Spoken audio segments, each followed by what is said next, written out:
said that Terre Haute was a character in this film production. What do you mean by that? That it actually affects the characters. I mean, it's like a character in that it affects their journey, it affects their decisions, it affects the vibe, the tone of the film. The film doesn't take place in a vacuum. It takes place in Terre Haute, Indiana, and there's no doubt about that. Why was that so important that that be the setting? Well, Terre Haute, I think, is unique historically. I mean, look at the history of Terre Haute. Theodore Dreiser, who wrote American Tragedy, is from here. Incredible work of literary fiction of the 20th century. His brother, I think, Paul Dresser.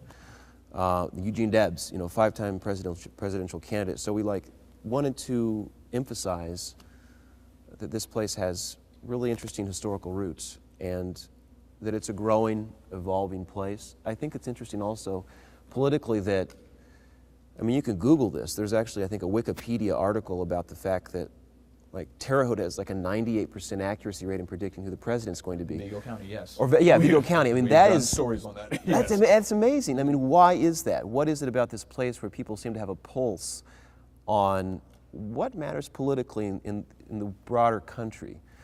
So for those reasons, and because we're from Terre Haute, I mean, it's also there's the Terre Haute pride thing. How can we show that this place has interesting locations and beautiful locations and has an attitude, has a personality?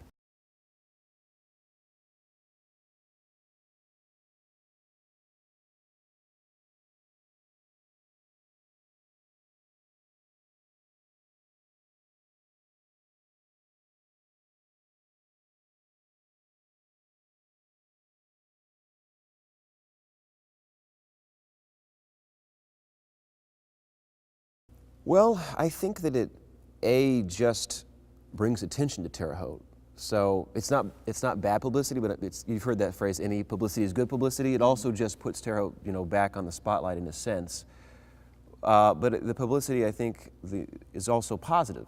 It shows that the people here care about politics. People here take an interest in the political landscape. And I think that's a good thing. They're active participants in the republic and democracy.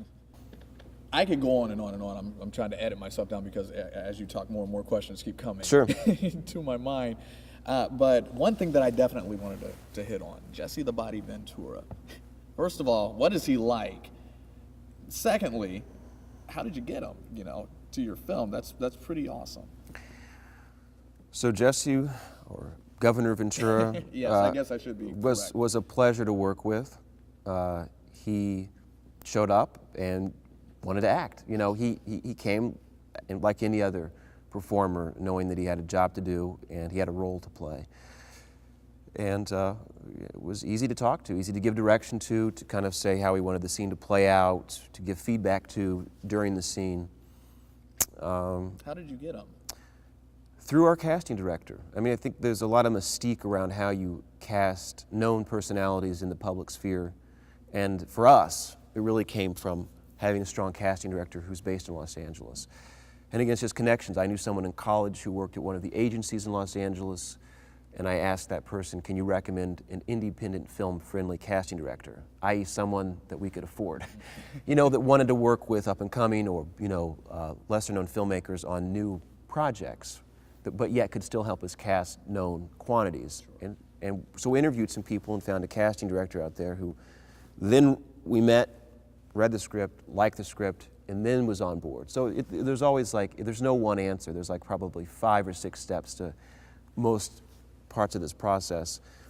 And after we had a casting director, it was what's your budget for these people? How much can you spend on them? Then you make offers through the casting director to their agents with the script attached and an offer letter. So there's a process. So it's all part of the process. But I guess once it's demystified, once you understand how it works, then if one person says no, you can go to another. Sure. Then you have a list of people you want to go after. In our case, we were lucky. Our top choices for these 2 main roles were Tom Sizemore and Ventura, and they said yes. So we kind of got what we wanted out of that. That's excellent. Well, what is it like working on a film to this magnitude with a good friend of yours, you know, like you said, William, and you have history. You guys go back a little ways, and so Sure, to be able to sure. pull something off like this. God, I mean, well, co-directing is like a marriage. And William and I are on very good terms today. And I think that, I mean, that's almost like a marriage. Like, today is a good day. You know, yesterday you had an argument. I would say not every day is a good day in a marriage. Exactly. I think you have to be realistic about the extreme complexities and emotional challenges of the roller coaster ride that's 3 years of overseeing a company, essentially, that is dynamic and evolving and changing and has hundreds of employees. And people are incredibly emotionally invested. All the department heads want it to be great, have their own vision for the project. You as co-directors hopefully have a synergistic vision. So there's lots of compromises along the way. And I think for us, it's at least for me, I can say it's taught me more about the ebb and flow, the push and pull of creative compromise.